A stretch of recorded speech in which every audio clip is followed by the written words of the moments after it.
এই যে November December মাসে কিছু মেয়েরা লাফাইয়া লাফাইয়া মানে বিয়া করা কি মজা, তারা কি সুন্দরভাবে সাজ্জা গুজ্জা কত লাখ লাখ টাকা করোড় করোড় টাকা খরচ কইরা তারা বিয়া করে। আমার তো তারা দেখা খুব বেশি ভাল লাগে, কারণ এই যে সাজ্জা গুজ্জা বিয়া হওয়া করা এই বছর সামনের বছর এই টাইমে তারাই আমরার মতো বাসন বাজবা ঠান্ডার মধ্যে রাত্রে 10টার সময় সকালে ওইটা ঠান্ডার মধ্যে আমরার মতো বিয়া করা কি মজা। ঠান্ডার মধ্যে রাত্রে 11টা 12টা কোনো সময় সকালে উঠতেও মানে কি ভাল লাগে তারা দেখতে। আবার করো বিয়া করো কত মজা বিয়া করো। আমি এখানে একলা কষ্ট পাইতাম, সবাই মিলিয়া কষ্ট পাইমু, সবাই যখন একলগে কষ্ট পাইমু তখন আর আমার দুঃখ লাগতো না। অবশ্য খালি আমি না, যারা যারা বিয়া করছি এই কষ্টটা আমরা সবাই পাইলাম।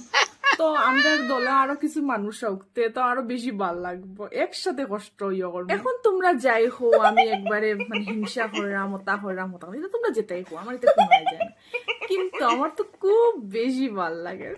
অবশ্য আমার মধ্যে কোনো হিংসা টিংসা নেই, এটা আমি কিন্তু করি।